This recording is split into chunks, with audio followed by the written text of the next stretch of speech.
Olá, nesse vídeo eu vou dar continuidade à exibição de como a gente obtém as condições de eficiência considerando um mercado, um modelo de equilíbrio geral com trocas, mas com um número de consumidores maior ou igual a 2, um número pode ser muito grande, e o número de bens também maior ou igual a 2, pode ser um número muito grande. E para fazer isso a gente viu que a gente não tinha jeito senão apelar para matemática, uma vez que a gente não vai ter recurso gráfico, né, para mostrar uma economia com tantos consumidores e tantos bens. De qualquer maneira, vamos rever qual foi, como a gente caracterizou um ponto eficiente, uma alocação eficiente na economia, no caso particular em que eu tinha dois consumidores e dois bens. Então vamos voltar para a nossa apresentação, onde a gente fez os gráficos, né, de modelos com dois consumidores e dois bens, tá? E considere esse gráfico, né, que a gente tem aqui, é um gráfico no qual nós temos um consumidor A e um consumidor B, eles têm que, e eu tenho uma economia em que existe uma quantidade delimitada do bem 1, que é dado pela base desse retângulo, né, e uma quantidade também limitada do bem 2, que é dada pela altura desse retângulo. A gente viu que todas as alocações factíveis dessa economia que não envolvam desperdício, elas são representadas por pontos dentro dessa caixa, né? O consumidor A ele vai ter mais do bem 1 quanto mais à direita eu tiver nessa caixa, e mais do bem 2 quanto mais acima eu tiver nessa caixa, e para o consumidor B vai acontecer o contrário, né? Quanto mais à esquerda eu tiver nessa caixa, mais eu estou dando para o consumidor B do bem 1, e quanto mais abaixo eu estou nessa caixa, mais eu estou dando para o consumidor B do bem 2. E nós vimos o seguinte, né, que uma alocação eficiente nessa caixa de Edworth, que a gente chamava essa caixa de Edworth, uma alocação eficiente seria uma alocação que teria uma característica similar a essa alocação x estrela que a gente marcou aqui, né?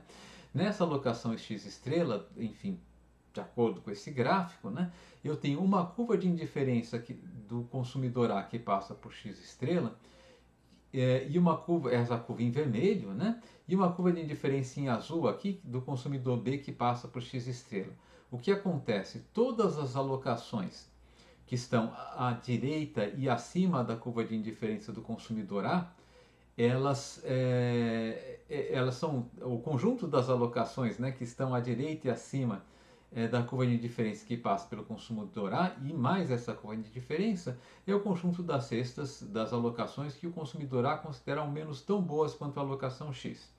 E o conjunto das cestas que estão abaixo e à esquerda da curva de indiferença em azul, que é a curva de indiferença do consumidor B, que passa por x estrela, esse conjunto, que está marcado em azul claro mais o azul escuro, é o conjunto das cestas de bens que o consumidor B considera ao menos tão boas quanto a cesta x estrela, né? Vamos chamar a utilidade do consumidor B, UB estrela, a utilidade do consumidor B na cesta x estrela. Então, UB, eu vou usar superescrito, tá? Quando ele está consumindo a quantidade x, B1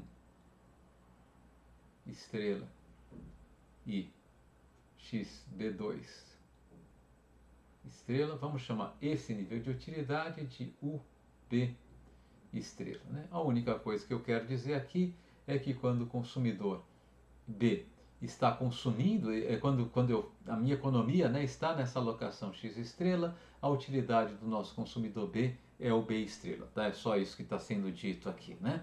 Então esse conjunto aqui em azul claro, ele é o conjunto, né, das combinações xB1, xB2, né, todos esses conjuntos aqui, né? Ele é o conjunto das alocações que implicam, né, um xB1, xB2, tais que a utilidade do consumidor B seja maior ou igual ao B estrela. E o que eu disse para vocês é o seguinte: se a gente desse para alguém que tivesse alocando, escolhendo a alocação dessa economia, o seguinte problema: olha, você pode escolher qualquer alocação nessa economia, respeitando, primeiro, que essa alocação tem que ser factível, né? Vamos também imaginar que ele deva respeitar também que tem que ser sem desperdício, tá? E segundo, tá? Respeitando a restrição de que a utilidade do consumidor B tem que ser maior ou igual ao B estrela. Graficamente, eu estou dizendo o seguinte: você pode escolher qualquer alocação nessa economia dentro dessa área em azul, né? Essa área azul, inclusive a fronteira dessa área, o ponto sobre a curva de indiferença. Agora imagine que a pessoa que, para quem eu dei essa restrição, ela queira deixar o consumidor A o mais feliz possível, mas atendendo à nossa restrição. E se ela quiser fazer isso, ela vai ver que ela não tem melhor escolha que não escolher X estrela, né? Alocação X estrela. Porque qualquer outra alocação que atenda a minha restrição tem que estar nessa área em azul, delimitada por azul, e portanto ela vai estar em um ponto em uma alocação que está abaixo da curva de indiferença de A que passa por X estrela. Portanto, uma alocação que A vai considerar inferior. E portanto, isso é só para argumentar, né, que na alocação eficiente, efetivamente, a utilidade do consumidor A é máxima, dada a restrição de que eu não quero mexer na utilidade do consumidor B. E a recíproca também é verdadeira, né? A utilidade do consumidor B é máxima se eu impuser a restrição que eu não quero mexer na utilidade do consumidor A. E foi baseado nisso que a gente estendeu, e de fato isso deriva da nossa definição de eficiência mesmo, né? Então a gente estendeu o conceito de eficiência para N consumidores, e a gente pode dizer o seguinte, né? Quando eu tenho diversos consumidores e diversos bens, né?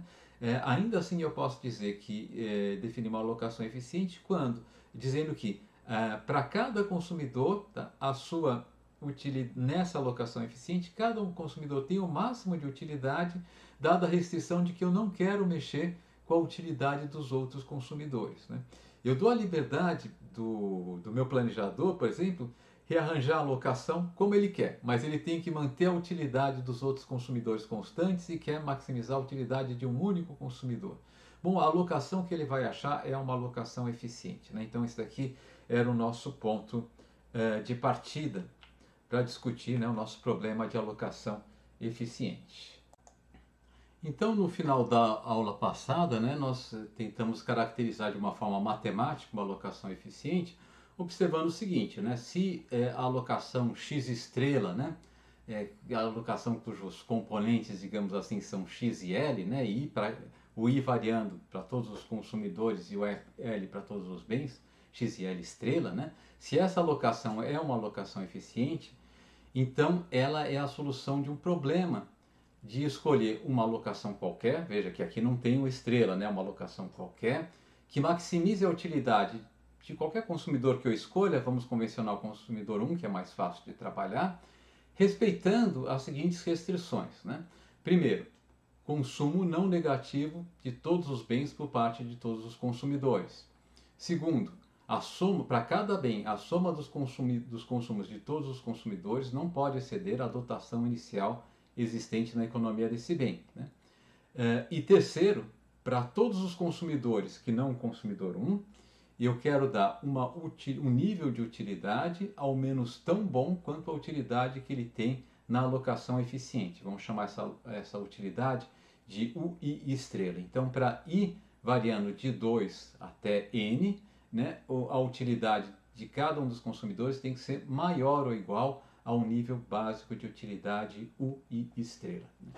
Bem, se vocês estão lembrados, né, da teoria da otimização, método de Cantaker-Lagrange, a gente pode resolver esse problema, né, aplicando esse método de Cantaker-Lagrange. E esse método consiste do seguinte, né, a mecânica desse método consiste no seguinte. Primeiro a gente cria uma função conhecida como lagrangiano, né, que tem a seguinte cara. É a nossa função objetivo, que é a utilidade do consumidor 1. Eu quero maximizar essa utilidade, né? Mas para cada restrição eu vou expressar ela em termos de diferença em relação a zero, desigualdade em relação a zero.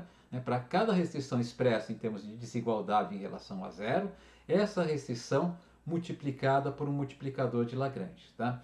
Se a restrição ela tiver na forma de uma expressão que tem que ser maior ou igual a zero, tá? O multiplicador de Lagrange a gente põe um sinal de positivo na frente, né? Se essa restrição está de uma forma que ela tem que ser menor ou igual a zero, eu ponho um sinal negativo nesse multiplicador de Lagrange. Então está aqui o nosso Lagrangiano.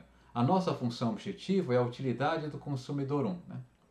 Para cada um dos consumidores que não consumidor 1, eu quero que a utilidade deles seja maior ou igual à utilidade estrela deles, né? A utilidade que ele tem na alocação ótima. Então eu estou fazendo aqui o I, né? Que ele vai ter quando eu escolher essa alocação que eu quero resolver meu problema, menos o I estrela, que é a utilidade na alocação ótima. Como o I tem que ser maior ou igual ao I estrela, essa diferença tem que ser maior ou igual a zero, eu vou multiplicar por um lambda I com um sinal positivo, está aqui o mais na frente. Né? E eu vou fazer isso para todos os consumidores, variando de 2 até n. Aqui eu não alterei, então aqui eu peguei os multiplicadores de Lagrange que estão associados à restrição de que o nível de utilidade de todos os consumidores que não consumidor 1 tem que atender uma meta mínima de utilidade nessas metas U e I estrela. Tá? Segunda restrição, qual o segundo grupo de restrição que a gente teve? O total que eu vou consumir de cada bem não pode exceder a dotação inicial desse bem. Então a diferença entre tudo que eu estou consumindo de um bem e a dotação inicial tem que ser menor ou igual a zero. Né? Então essa diferença aqui tem que ser menor ou igual a zero, eu vou multiplicar por um multiplicador de Lagrange com um sinal negativo na frente. Vamos chamar de μ, né, da letrinha grega μ, né, μl, é o multiplicador de Lagrange associado a cada um dos bens, né, relativamente a essa restrição. Então, estou multiplicando essa restrição por um μl aqui com um sinal negativo na frente. Né? E a última restrição, o último conjunto de restrições, mais propriamente dito, né, são as restrições que impõem que os consumos devem ser não negativos, né? Ou seja, todo x e l tem que ser maior ou igual a zero, tá? Então eu vou multiplicar cada x e l por um multiplicador de Lagrange k e l, né? Cada x e l vai ter o seu multiplicador de Lagrange, então eu tenho aqui somatório de igual a 1 até n, do somatório de l igual a 1 até l maiúsculo, de k e l, x e l, como último tema aqui do nosso Lagrangiano. Né? Antes de prosseguir, só um comentário. O nosso, vou usar, tá? Eu vou grafar a letra grega K dessa maneira, tá? E a letra K dessa maneira, tá? Porque eu vou usar um K daqui a pouco, tá? Então só um pequeno detalhe, né, que eu queria comentar com vocês, tá? E vamos agora só melhorar um pouquinho esse nosso Lagrangiano da seguinte maneira. Vejam que o consumidor 1, ele não tem nem definido nenhum lambda 1, né? Nem o 1 estrela. Né? Nós definimos lambda i para todos os consumidores a partir do consumidor 2, né? Que é o multiplicador de Lagrange da restrição de que eles têm que ter uma meta de utilidade. Né? E nós definimos, tá, U estrela para todos os consumidores a partir do consumidor 2 como sendo a utilidade que eles teriam, né, caso consumissem na solução eficiente de referência, né, que a gente está analisando. Vamos fazer o seguinte, tá? É um truquezinho que eu vou fazer para deixar o nosso Lagrangiano mais enxuto e para facilitar, e mais importante ainda, para facilitar, tá, a notação das nossas condições de ótimo de primeira ordem, das quais a gente vai falar daqui a pouquinho, tá? E para fazer isso, vamos definir para o consumidor 1, um lambda 1, mas que diferente dos outros consumidores para os quais lambda é uma variável, aqui eu vou definir um lambda 1 simplesmente igual a 1, tá? Então, de fato, lambda 1 é simplesmente uma outra forma de falar o número 1, tá? E vamos definir, tá, um estrela, tá? Que diferente para os outros consumidores, o I estrela para os outros consumidores significava a utilidade que cada consumidor tem na alocação eficiente de referência. Mas para o consumidor 1, eu vou dizer que o U1 estrela ele representa a utilidade que o consumidor 1 tem na pior alocação para ele, que é a alocação na qual ele não ganha nada de nenhum dos bens. Né? a rigor, poder ser mais rigoroso ainda, se ele seja o menor nível de utilidade que ele pode atingir em todas as alocações possíveis do nosso modelo, tá? Mas podemos deixar dessa maneira. Agora eu vou usar a seguinte propriedade, tá? O nosso lagrangiano, ele não é alterado, tá? Quando eu acrescento uma constante a ele, tá? Ele é alterado, evidentemente, mas as propriedades relevantes dele não se perdem, né? Então, eu posso dizer que ao final desse lagrangiano aqui, eu posso acrescentar uma constante arbitrária qualquer, tá? E o que eu vou fazer? Eu vou fazer isso, só que a constante arbitrária que eu vou acrescentar no começo da expressão, tá? Eu vou começar escrevendo U1 de x1, x1 até x1L. E eu vou acrescentar aqui menos o 1 estrela. Ou seja, e continuaria escrevendo meu lagrangiano, isso não afetaria nenhuma propriedade relevante para nossos objetivos aqui do lagrangiano. Mas vamos multiplicar isso daqui por 1. A diferença entre o 1 de x1 até x1L menos 1 estrela, vamos multiplicar isso daqui por 1, né? Só que ao invés de 1, eu vou escrever lambda 1. Por construção, né, por definição, lambda 1 é igual a 1. E daí eu poderia continuar aqui, né, escrevendo o meu lagrangiano. Mas observem que aqui eu tenho lambda 1 que multiplica o 1 menos o 1 estrela. E dentro desse somatório aqui em cima eu tenho lambda i que multiplica o i menos o i estrela. Então, na verdade, eu posso fazer isso aqui simplesmente jogando, né, esse lambda 1 que multiplica o 1 menos o 1 estrela para dentro do segundo somatório. De tal maneira que meu lagrangiano ele fica um pouquinho mais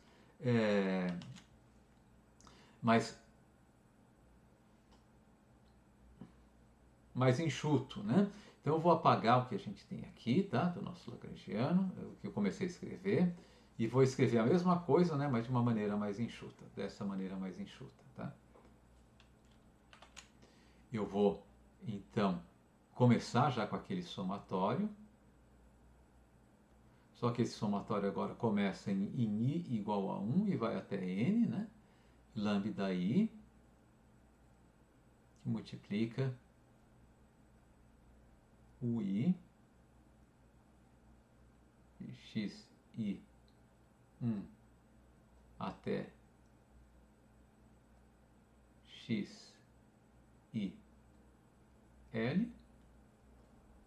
menos o i estrela e o restante do somatório eu copio igualzinho ao que estava lá, né? Sigma de L igual a 1 até L maiúsculo, tá? Eu vou convencionar que quando aparece embaixo do somatório só a letrinha L, subentende-se que é de L igual a 1 até L maiúsculo, que multiplica μL, que multiplica a somatória de I igual a 1 até N, tá? Eu vou convencionar então que quando aparece no símbolo de somatório só o subscrito I, a gente subentende que é de I igual a 1 até N, tá? De X I L menos WL mais a somatória de I igual a 1 até N, vezes a soma da somatória de L igual a 1 até L, de kappa IL vezes X IL.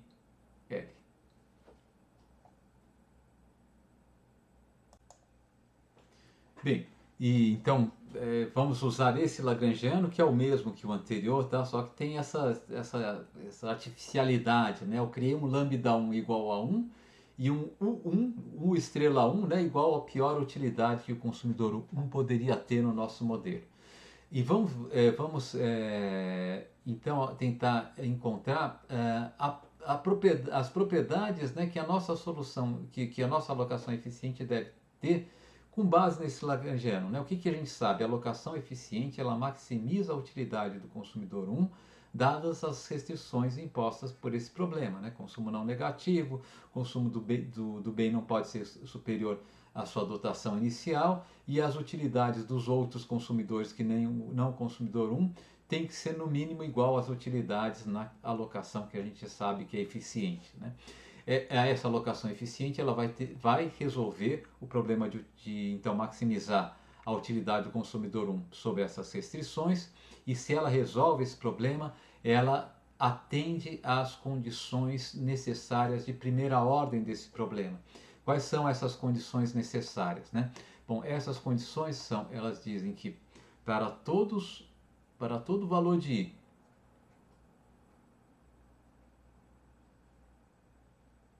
claro, né, pertencente aos Is do nosso problema, né, entre 1 e N, né? E para todo valor de para todo valor de L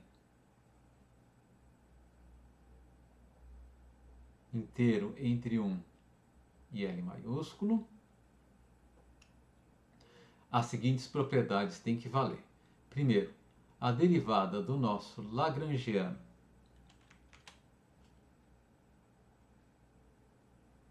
em relação às nossas variáveis de controle. Quem são nossas variáveis de controle? Bom, é aquilo que eu quero mexer para tentar maximizar a utilidade do consumidor 1, né? Mantendo e atender às restrições impostas pelo problema. As variáveis de controle são o consumo de cada um dos consumidores, né? As variáveis x e l. Tá? Essa derivada aqui tem que ser igual a zero. Então, no nosso caso aqui, né, a derivada do nosso lagrangiano em relação a x e l vai ser o quê? Quando eu derivo o primeiro termo aqui do nosso lagrangiano em relação a x e l, ele aparece como argumento da função ui, né? Então eu vou ter aqui lambda i, que multiplica a derivada de ui em relação a x e l. E essa derivada, quer dizer, isso aqui tem que ser igual a zero, vou colocar um pouquinho mais aqui igual a zero, tá?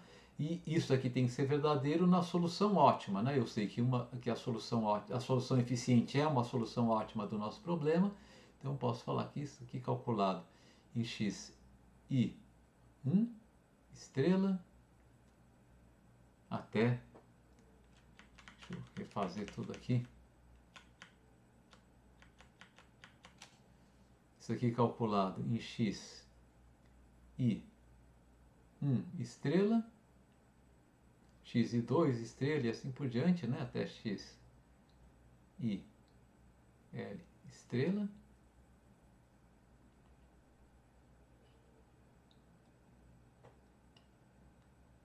Isso aqui, e não tem que ser igual a zero, não, porque eu tenho que derivar todo o lagrangiano em relação a x e l, né? O x e l aparece aqui multiplicando menos μl, tá? Então menos μl.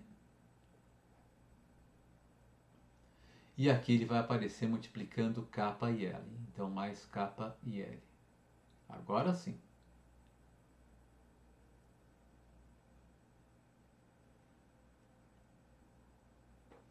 Isso aqui tem que ser igual a zero. Essa é a primeira das condições necessárias de primeira ordem. Primeira das condições que toda solução ótima tem que atender. Tá? A segunda solução, as próximas condições dizem respeito, né, à relação entre o nosso lagrangiano e cada um dos multiplicadores de Lagrange. Né? E ela diz o seguinte, que a derivada do lagrangiano em relação a cada multiplicador de Lagrange, vamos começar com os multiplicadores lambda i, tá? Ela vai ser maior ou igual a zero. Tá? Mas não só isso, eu tenho que caracterizar melhor isso aqui. Lambda i é maior ou igual a zero, também diz essa restrição, tá?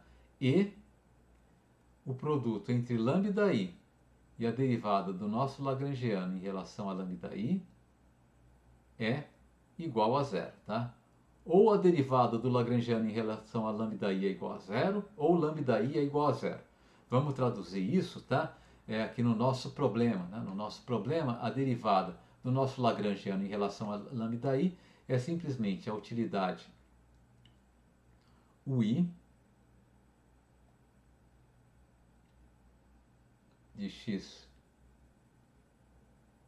e 1 até x, i, L maiúsculo, menos o i estrela.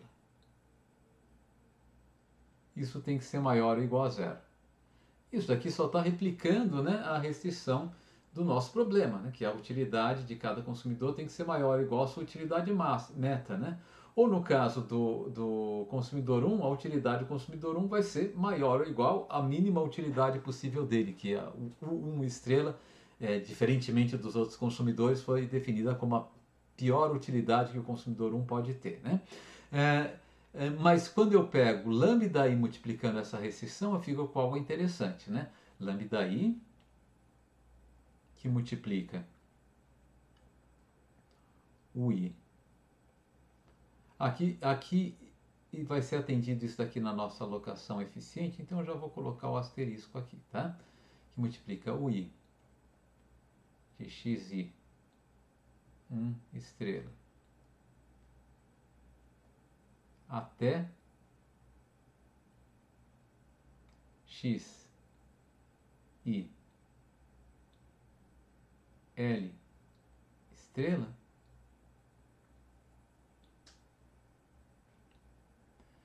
menos o i estrela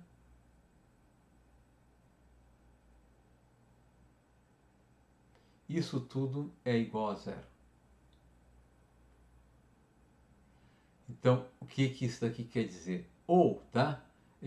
O meu lambda i ele pode ser maior ou igual a zero quando essa restrição aqui é atendida com igualdade a zero, né? Quando eu estou, assim, então, se para um determinado consumidor, tá? Eu fiz, ao resolver o meu problema, a utilidade dele era igual àquela utilidade mínima que ele tinha que ter, né? O i estrela, tá? Nesse caso aqui, o lambda i ele vai ser ele vai ser pode ser maior ou igual a zero, né?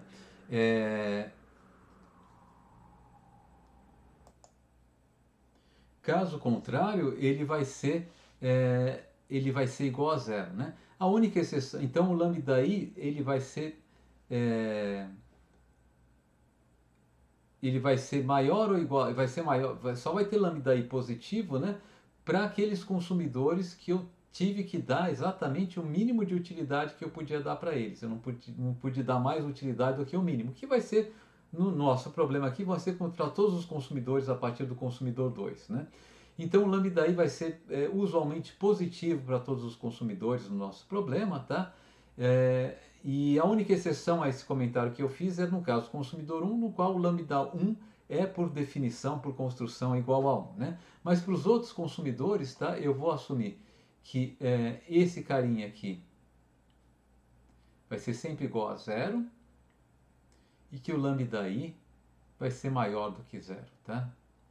Só para a gente não ficar tendo que lidar com aqueles casos excepcionais, né, em que algum consumidor está saciado, né? Se a gente supuser que as preferências são monotônicas de todos os consumidores e que necessariamente vai acontecer isso, né? Então o lambda i vai ser maior do que zero e para todos os consumidores que não consumidor 1, tá? O nível de utilidade que eu vou dar para os outros consumidores que não consumidor 1 vai ser igual ao nível de utilidade que eles têm na alocação ótima. De fim de papo, né? De fato, para o consumidor 1, no final das contas, também vai ser isso, né? Vai ser um resultado do nosso exercício, tá? Bom, então essa daqui é a condição quando eu estou relacionando o nosso lagrangiano em relação aos multiplicadores de Lagrange do tipo lambda i. E se eu estiver agora olhando para o nosso lagrangiano em relação aos multiplicadores μ, né, que eram μl, todos eles, né? Também eu tenho que ter a derivada do nosso lagrangiano em relação a cada um desses multiplicadores maiores ou iguais a zero, tá? Esses multiplicadores vão ser maiores ou iguais a zero. E, né, a mesma coisa, né? μl vezes a derivada do lagrangiano em relação a μl tem que ser igual a zero, né? O que isso aqui significa? Bom, a derivada do nosso lagrangiano em relação a μl é somatória de xl menos wl, né? Mas com sinal de negativo na frente, né? Então vai ser wl menos a somatória em L, em I, de X e L. Isso daqui é simplesmente, isso aqui tem que ser maior ou igual a zero. Isso aqui é simplesmente a restrição que impõe que o total consumido de um bem não pode ser superior à dotação desse bem, né? E agora, combinando com a última restrição aqui em cima, eu vou ficar com μL vezes WL menos sigma I X I L. Isso tudo tem que ser igual a zero, né? Tá ok? Bom, nós vamos assumir, de novo, né, para evitar ficar lidando com casos muito atípicos, né? Eu vou assumir que as preferências de todos os consumidores são monotônicas, então na minha solução ótima aqui, esse termo entre colchetes vai ser necessariamente igual a zero, tá? Então os meus μLs eles podem ser qualquer valor maior ou igual a zero, né? E usualmente vão ser maiores do que zero, tá? Então usualmente eu não vou pressupor que μL seja igual a zero, né? E finalmente, né, o último grupo de multiplicadores de Lagrange são os multiplicadores K e L, né? A derivada do nosso lagrangiano em relação a K e L tem que ser maior do que zero. O K e L também é maior ou igual a zero. E K e L vezes a derivada do lagrangiano em relação ao multiplicador K e L também, né, vai ser necessariamente igual a zero, né? O nosso K e L estava multiplicando a restrição de consumo não negativo, estava simplesmente multiplicando X e L, né? Então dizer que a derivada do lagrangiano em relação a K e L é maior do que zero significa simplesmente dizer que a restrição de que o consumo é não negativo tem que ser atendida, X e L maior ou igual a zero, né? K e L é maior do que zero, e o que eu vou ter é que K e L vezes X e L é igual a zero. Ou seja, se o consumidor I estiver consumindo uma quantidade positiva do bem L, tá? K e L necessariamente vai ser igual a zero. E K e L só vai ser diferente de zero se o consumidor I estiver consumindo uma quantidade nula do bem L, se ele tiver uma solução de canto, tá? Então, o K e L eu vou assumir que pode ser igual a zero, que usualmente vai ser igual a zero de fato, né? Mas que em soluções de canto eu preciso contemplar que ele pode ser diferente de zero, tá? Então, esse aqui é o único caso, né, que eu vou assumir que o termo que está multiplicando o nosso multiplicador de Lagrange aqui nessa última condição, né, de que o multiplicador de Lagrange vezes a derivada do lagrangiano em relação a ele tem que ser igual a zero. O único caso que eu vou assumir que a derivada do lagrangiano em relação ao multiplicador de Lagrange é diferente de zero, pode ser diferente de zero, é nesse caso aqui, tá? Nos outros casos, como vocês viram, eu assumi aqui igual a zero, né? E aqui em cima também igual a zero, né? Tá ok? Ou seja, usualmente eu vou assumir que μL é positivo, lambda I é positivo, né? E K e L, usualmente ele vai ser igual a zero, mas pode ser também positivo, tá? Então K e L que tem uma certa ambiguidade. Então vamos ver, tá? Aqui dois casos interessantes, tá? Que vão caracterizar a nossa solução de eficiência, que generalizar a nossa solução de eficiência, tá?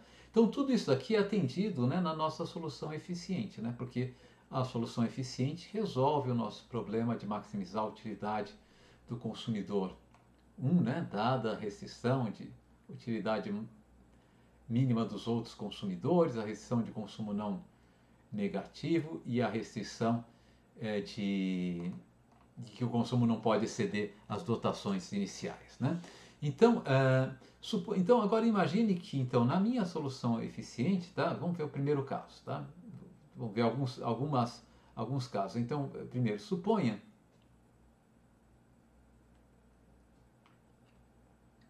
que a gente tem o seguinte, tá? Eu tenho um consumidor I, tá? Para o qual x e L, a quantidade consumida do bem L na solução ótima, seja positiva. A quantidade consumida de um bem K, tá? Aqui não é kappa, aqui é K, né? Também seja positiva. Tá? E eu tenho um consumidor J que acontece a mesma coisa, né? X JL na solução ótima é maior do que zero e XJK na solução ótima também é maior do que zero, tá? Bom, então, se isso acontecer, o que a gente viu? Que para cada, né,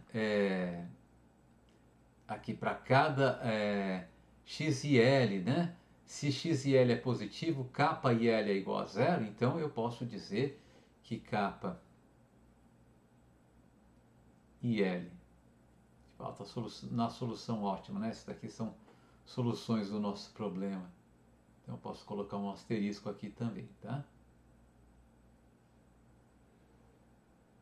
Então, kappa e L vai ser igual a zero, que vai ser igual a kappa e K, que vai ser igual a kappa JL,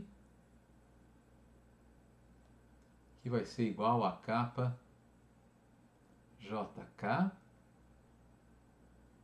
que é igual, vai ser igual a zero, né? Então vai ser todo mundo igual a zero, kappa desaparece. Vamos pegar lá a nossa primeira condição de primeira ordem lá, que era que lambda i que multiplica a derivada de u em relação a x e L igual a μL, tá? Então eu vou ter aqui, para o consumidor i, eu vou ter lambda i que multiplica a derivada de u i em relação a x e L, né? Menos μL é igual a zero, tá? Eu vou colocar aqui igual a μL. Tá? Se eu fizer isso para o bem K, eu vou ter lambda i, que multiplica a derivada de ui em relação a x e K é igual a μK. Ou eu posso, assumindo que são todas grandezas positivas, né, eu posso dividir uma igualdade pela outra para cancelar o lambda. Eu vou ficar com a derivada de ui em relação a x e L dividido pela derivada de ui em relação a x e k é igual a μL sobre μk.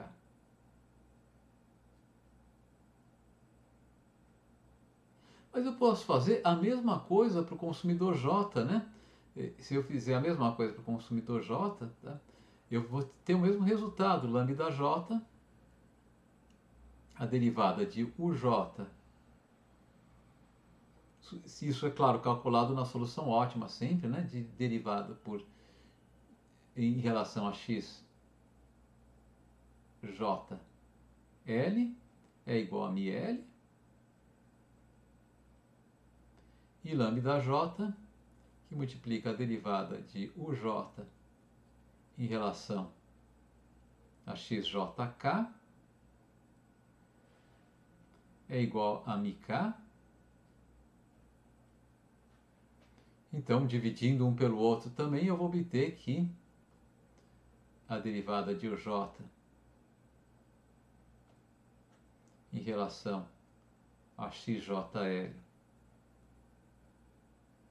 sobre a derivada de uj em relação a xjk é igual a μL sobre μk. Ou seja, tá? Agora, comparando essa expressão aqui que a gente acabou de fazer, né, com essa aqui, a gente chega à conclusão que a derivada de ui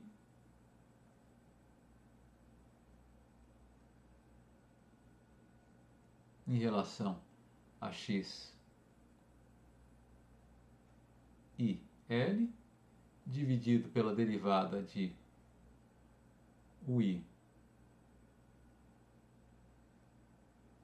em relação a x e k é igual a μL sobre μk, que é igual à derivada de uj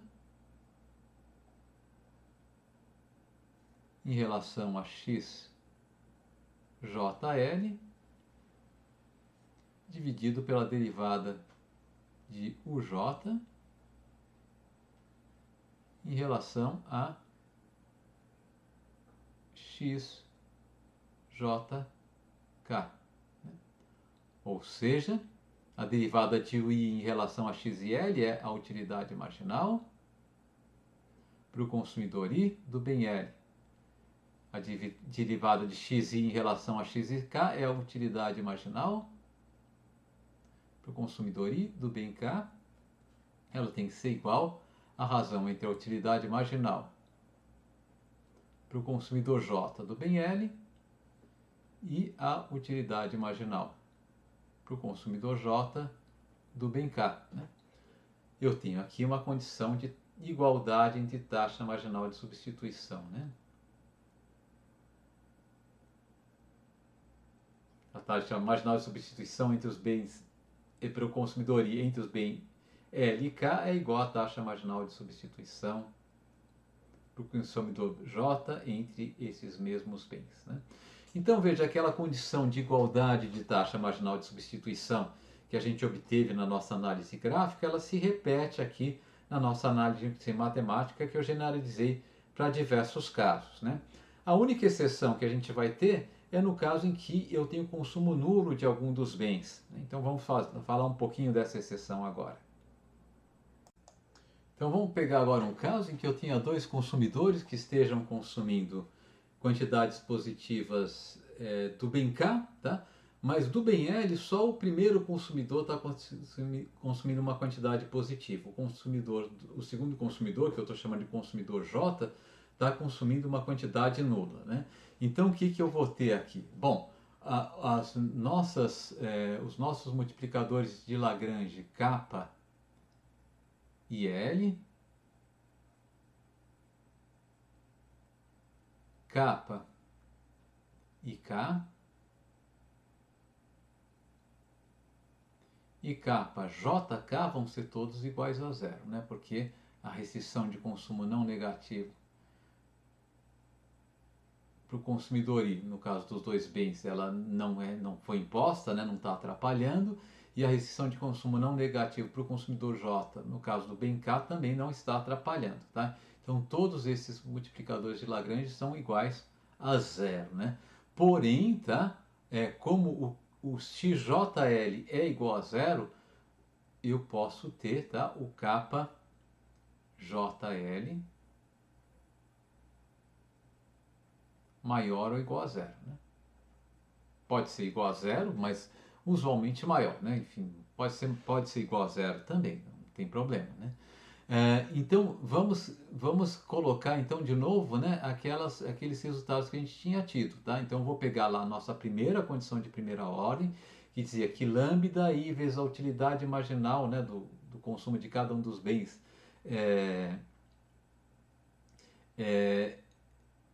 é igual a μL, mas tinha um K lá na frente também, né? Vamos lá, voltando lá em cima, olha só. Aqui, ó, a utilidade lambda I, a derivada da utilidade em relação a x e L, menos μL mais K e L é igual a zero, né? Na maioria dos casos, o K estava sendo igual a zero, portanto ficava só o μL, mas agora eu tenho esse Kzinho aqui para me atrapalhar a vida, né? Para o consumidor I, não, né? Para o consumidor I, eu continuo tendo, então eu vou colocar aqui, consumidor I, e vamos colocar aqui do lado direito, vamos ver o consumidor J, né? Então, para o consumidor I, continuo tendo a condição de primeira ordem é lambda I,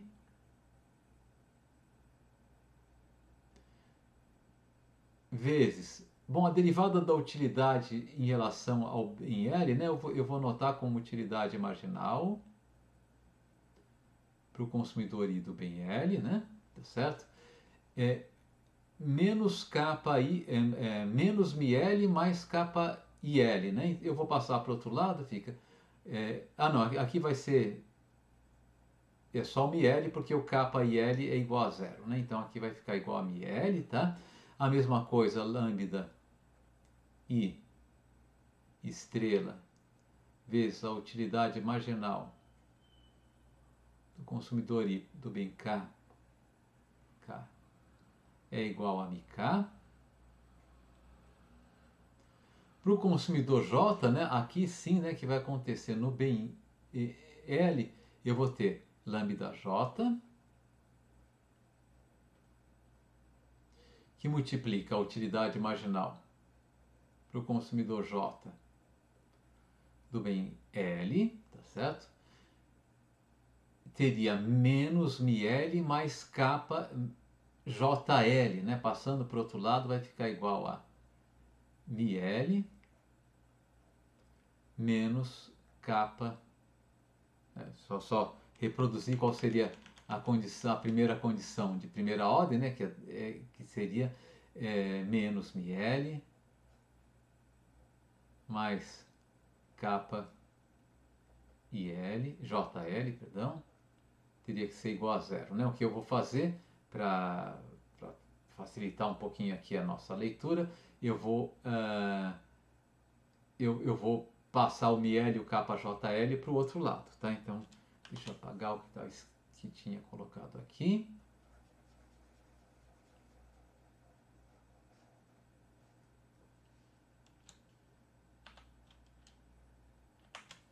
Então vai ficar lambda JL, utilidade marginal para o consumidor J do bem L, vai ser igual a MI L menos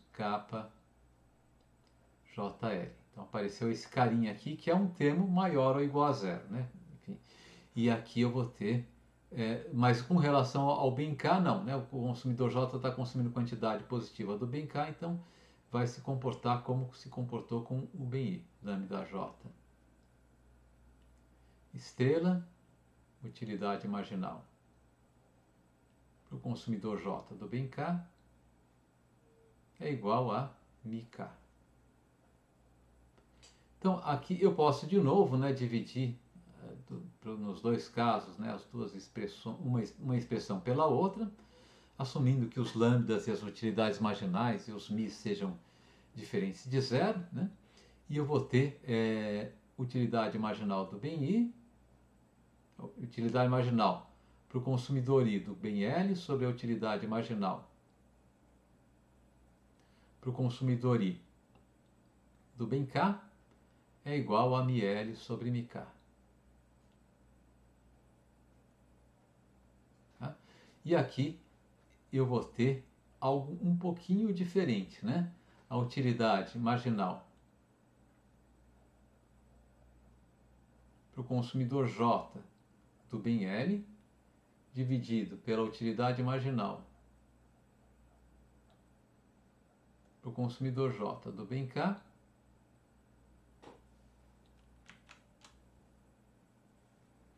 vai ser igual a, em cima no numerador, ML menos KJL dividido por MK. Então, se eu combino agora esses dois resultados, tá? E lembro, né, que KJL é maior ou igual a zero, eu vou ter que a utilidade marginal do bem I para o consumidor I, a utilidade marginal do bem L para o consumidor I, dividido pela utilidade marginal do bem K para o consumidor I, vai ser maior ou igual a Porque μL sobre μk é maior ou igual a μL menos kjl sobre mk, né? Porque μL e mk são positivos e kjl é maior ou igual a zero. Então vai ficar maior ou igual e, portanto, a taxa marginal de substituição para o consumidor I, a razão entre as utilidades marginais do consumidor I, vai ser maior ou igual à razão entre as utilidades marginais do consumidor J.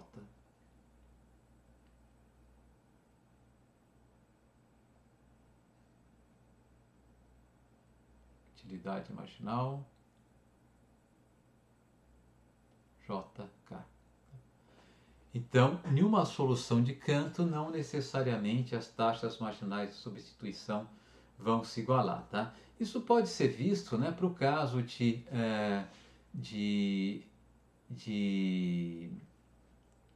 dois consumidores e dois bens em uma caixa de Adolph, tá? Então eu vou desenhar aqui, esboçar rapidamente aqui uma caixa de Adolph para mostrar o que essa situação aqui está representando. Então considere, por exemplo, essa caixa de Adolph, tá? Eu estou medindo aqui, são dois consumidores, consumidor 1, consumidor 2, né? Que consomem o bem 1 e o bem 2, tá? Como a gente costuma representar uma caixa de Adolph, né? O que pode acontecer é que esse ponto aqui, por exemplo, seja um ponto de equilíbrio, né? Mas de equilíbrio não, perdão, uma alocação eficiente, né? E vamos assumir que essa alocação eficiente ela tenha nessa alocação eficiente passa uma curva de indiferença do consumidor 1, tá? Ele tem curvas de diferença bem inclinadas, por exemplo, algo como isso aqui, tá? Opa, minha mão tremeu muito, né? Não quero que fique trêmula demais. Assim tá bom, eu acho. Uma curva de diferença como essa aqui, tá? Se ela continuaria, digamos, nessa direção, tá? E tem uma curva de indiferença do consumidor 2 que passa por aqui, tá? E o consumidor 2 ele tem curvas de indiferença bem pouco inclinadas, tá? Vamos colocar aqui a curva de indiferença dele em cinza, tá? Passa por aqui e teria uma cara como essa aqui, por exemplo, né? Tá ok? Então, o que acontece? Essas duas curvas de indiferença, elas se cruzam, né? Elas se cruzam exatamente nesse ponto aqui que eu estou dizendo que é uma alocação eficiente. Por que ela é uma alocação eficiente? Se eu pudesse vir para um ponto, né, dentro da área formada pelo cruzamento dessas curvas de indiferença, eu deixaria os dois consumidores melhores. Mas esse ponto aqui ele é impossível, né? Por quê? Porque ele implica consumo negativo de um dos bens, do bem 1 por parte do consumidor 2, né? Esse ponto que eu estou marcando aqui, né? Bem pequenininho, né? Um consumo negativo do bem 1 por parte do consumidor 2, tá? E ele implica também que o consumidor 1 vai consumir mais do bem 1 do que existe nessa economia, né? Ele não é factível, tá? Entre as alocações factíveis, a alocação essa alocação aqui é tal que a curva de indiferença do consumidor A e do consumidor 1 é a mais elevada possível, que ainda tem ponto em comum com essa curva de indiferença do consumidor 2. Essa aqui é uma alocação eficiente, né? Alocação eficiente